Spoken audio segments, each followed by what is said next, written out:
Terima kasih pemirsa, Anda masih bersama kami dalam Kominfo Newsroom. Sebanyak 177 spesies burung di Indonesia masuk ke dalam kategori terancam punah. Menurut International Union for the Conservation of Nature and BirdLife, pada tingkat dunia ratusan spesies tersebut setara dengan 12% dari keseluruhan spesies burung yang terancam punah.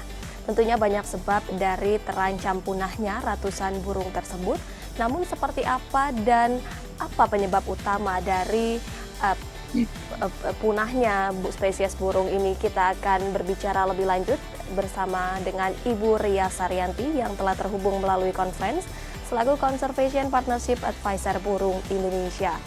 Halo Bu Ria. Halo. Apa kabarnya nih Bu di hari ini? Baik, alhamdulillah sehat. Baik selalu ya Bu Ria. Baik, mengenai dengan punahnya beberapa spesies burung di Indonesia ini, sebenarnya apa yang menjadi faktor utama penyebab terancamnya spesies burung di Indonesia, Bu Ria? Iya. Terima kasih. Ini untuk yang 177 spesies burung di Indonesia yang masuk dalam kategori atau kriteria terancam punah. Jadi belum punah ya Mbak, jadi baru terancam. Nah, untuk status keterancaman ini ada banyak faktor begitu. Jadi ada karena memang sebagian besar burung-burung ini adalah burung-burung yang memang endemis, jadi hanya ada di Indonesia, dan juga mereka kebanyakan ada di pulau-pulau kecil gitu. Jadi karena statusnya burung-burung ini atau populasinya juga kecil, sehingga menyebabkan mereka langsung masuk ke dalam kategori terancam punah yang memang ditetapkan oleh IUCN atau Badan Konservasi Keanekaragaman Hayati Dunia gitu ya. Jadi ada beberapa burung yang memang mau tidak mau itu akan masuk ke dalam status keterancaman. Nah, untuk burung-burung ini memang ada beberapa faktor ya yang membuat mereka jadi terancam. Jadi salah satunya adalah memang hilangnya habitat mereka begitu. Jadi banyak terjadi perubahan atau konversi lahan begitu, dan juga makin lama mungkin mereka juga kekurangan pakan dan juga tempat-tempat mereka untuk bersarang. Jadi ini yang menyebabkan faktor atau penyebab mereka terancam punah begitu di alam. Selain itu juga maraknya perburuan atau penangkapan burung yang terjadi gitu ya. Ini salah satunya misalnya jenis burung rangkong gading begitu yang ada di sebenarnya tidak endemis di Indonesia, tapi juga ada di Malaysia dan juga ada di Thailand.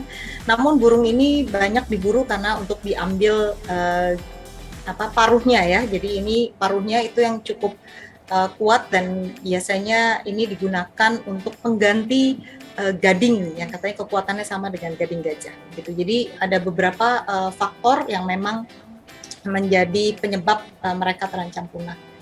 Itu kurang lebih Mbak. Faktor-faktor yang menyebabkan mereka terancam punah di Indonesia. Jika dilihat secara umum terjadi karena burung-burung tersebut kehilangan habitat mereka karena ada pengalihan fungsi lahan mungkin, dan juga ada deforestasi seperti itu. Kemudian Bu Ria, apa saja mungkin jenis burung-burung yang mengalami resiko kepunahan dan di wilayah mana saja yang beresiko, Bu Ria? Kalau untuk jenis-jenis burung ini hampir semuanya ada di Indonesia ya, mulai dari Sumatera sampai dengan Papua itu banyak sekali, karena Indonesia punya 1.818 saat ini yang tercatat untuk jumlah burungnya, dan kita adalah negara nomor 4 terkaya di dunia untuk jumlah spesies burung yang ada. Gitu. Jadi memang otomatis kita juga memiliki jenis-jenis burung yang endemis, hanya ada di pulau-pulau tertentu di Indonesia, dari Sabang sampai Merauke Mbak. Jadi ada Sumatera, Kalimantan, Sulawesi, sampai Maluku dan juga Papua. Jadi yang memang banyak ini biasanya yang hidup di pulau-pulau kecil. Jadi itu yang banyak terancam. Jadi kepulauan wilayah Indonesia bagian timur itu jauh lebih banyak jumlah jenis burung terancam punahnya. Baik, berarti dikatakan burung endemis adalah burung-burung yang hanya ada di Indonesia dan berada di wilayah tertentu seperti di pulau-pulau kecil seperti itu. Kemudian Bu Ria, dari ratusan burung yang terancam punah tersebut, apakah ada yang berhasil dilestarikan atau hingga sampai dikembangbiakan seperti itu? Ya, kalau saya boleh ambil contoh begitu ya, jalak Bali itu adalah salah satu jenis burung terancam punah di Indonesia. Ini burung endemis, hanya ada di Pulau Bali begitu, dan beberapa tahun terakhir ini karena memang populasinya kecil itu sudah diberikan upaya baik oleh pemerintah, dalam hal ini adalah Taman Nasional Bari Barat begitu, bersama-sama dengan beberapa mitra mereka mencoba untuk mengembangbiakan spesies ini gitu, atau jenis burung jalak Bali ini. Dan ini cukup berhasil karena jalak Bali ternyata itu sebenarnya mudah dikembangbiakan.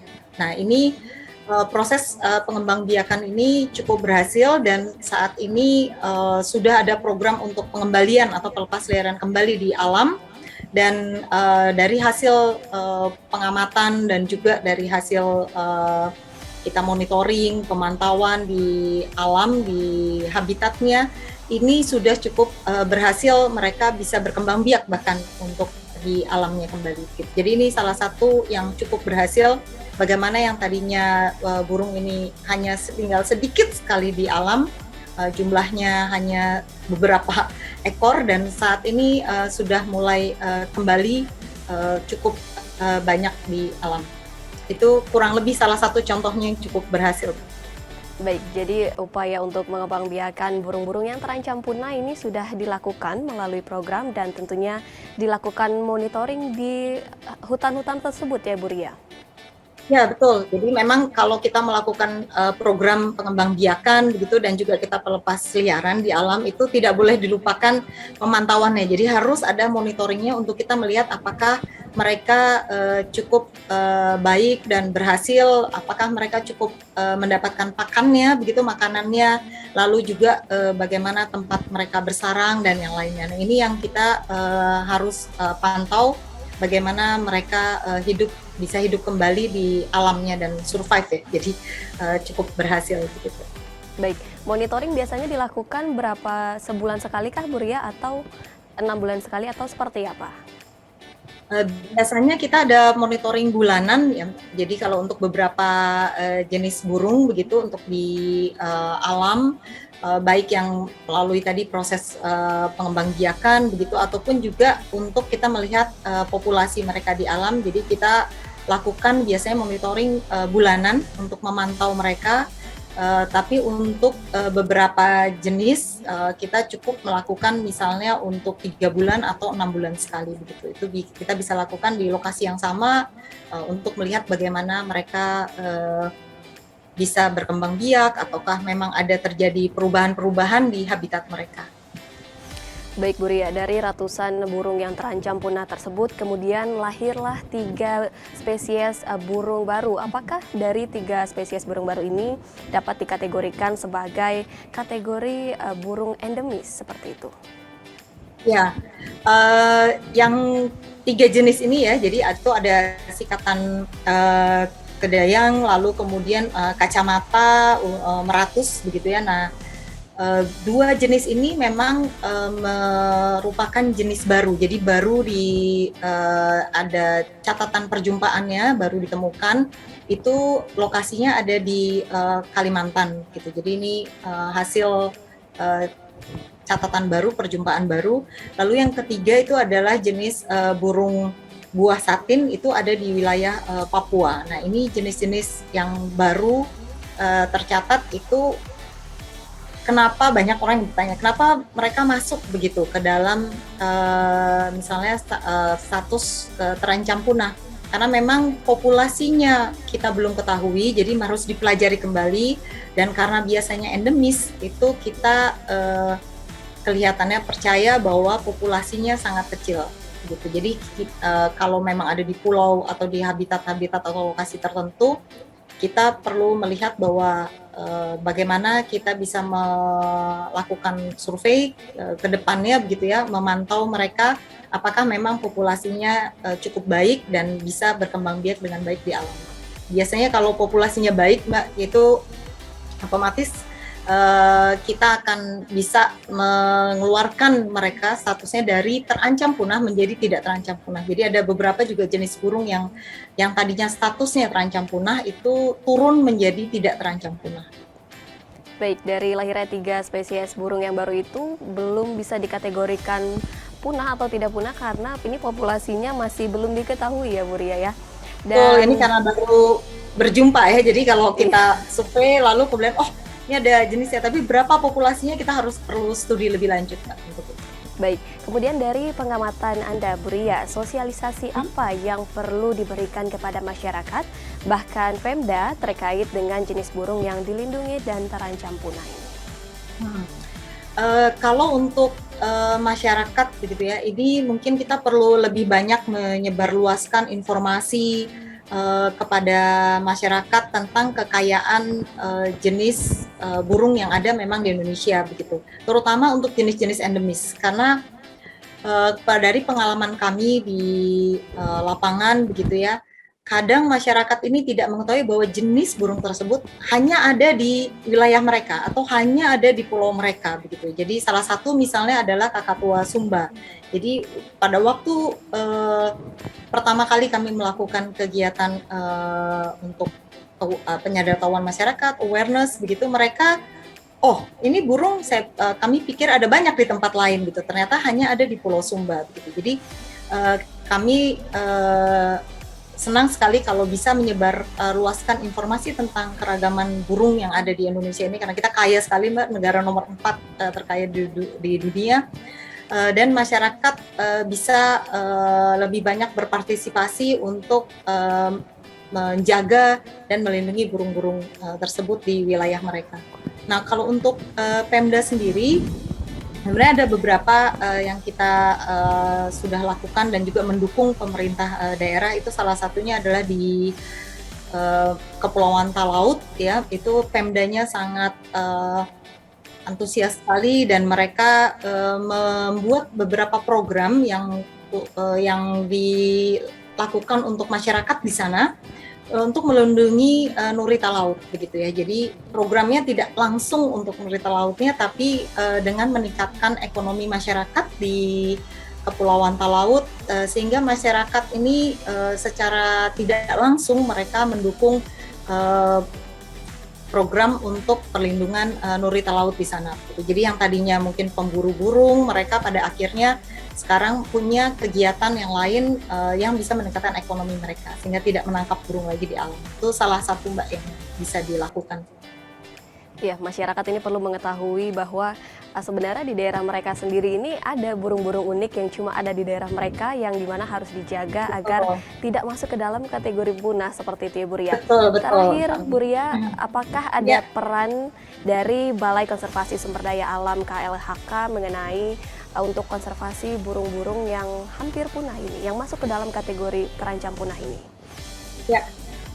Peran dari UPT Balai Konservasi Sumber Daya Alam dalam hal ini dari Kementerian Lingkungan Hidup dan Kehutanan, mereka adalah ujung tombak untuk melakukan upaya-upaya konservasi begitu ya di alam. Nah, ini tadi saya sudah sampaikan seperti Balai Taman Nasional Bali Barat misalnya, ini mereka punya program khusus untuk jalak Bali dan bagaimana mereka bisa mengembangbiakan jalak Bali dengan baik, kemudian juga melepasliarkan jalak Bali di alam begitu ya, dan menjaganya tentunya. Nah, juga untuk balai-balai yang lain begitu. Jadi seperti misalnya untuk di Maluku ini Taman Nasional Akita Jawi Lolobata misalnya di Halmahera ini memiliki program untuk pemantauan burung-burung paruh bengkok, misalnya untuk burung kakatua, Halmahera yang memang ada di sana, lalu juga untuk kakatua putih misalnya. Jadi ini sudah dilakukan dengan baik oleh mereka bersama-sama dengan mitra, begitu ya. Jadi ini sudah dilakukan beberapa UPT Balai Konservasi Sumber Daya Alam, mereka juga memiliki program-program untuk peningkatan kapasitas di masyarakat, dan bersama-sama dengan mitra ini punya program untuk monitoring dan menjaga alam gitu. Jadi bersama-sama Mbak, mereka sudah cukup banyak programnya. Saya pikir ini program yang memang baik, ada kemitraan konservasi dari mereka, dan ini adalah upaya yang saya pikir cukup berhasil dilakukan. Terima kasih. Baik, dari banyaknya spesies burung yang ada di Indonesia ini, untuk menjaganya tidak hanya 1-2 orang saja, melainkan harus adanya peran baik dari pemerintah untuk melakukan monitoring dan juga untuk pemantauan seperti itu, dan juga ada perlu peran dari masyarakat sekitar untuk tetap menjaga alam tersebut. Terima kasih Bu Ria Saryanti telah meluangkan waktu bersama Sama-sama. kami. Salam Terima sehat kasih selalu, Bu banyak. Ria. Baik. Ya, pemirsa, kami akan kembali dengan beragam informasi lainnya. Tetaplah bersama kami dalam Kominfo Newsroom.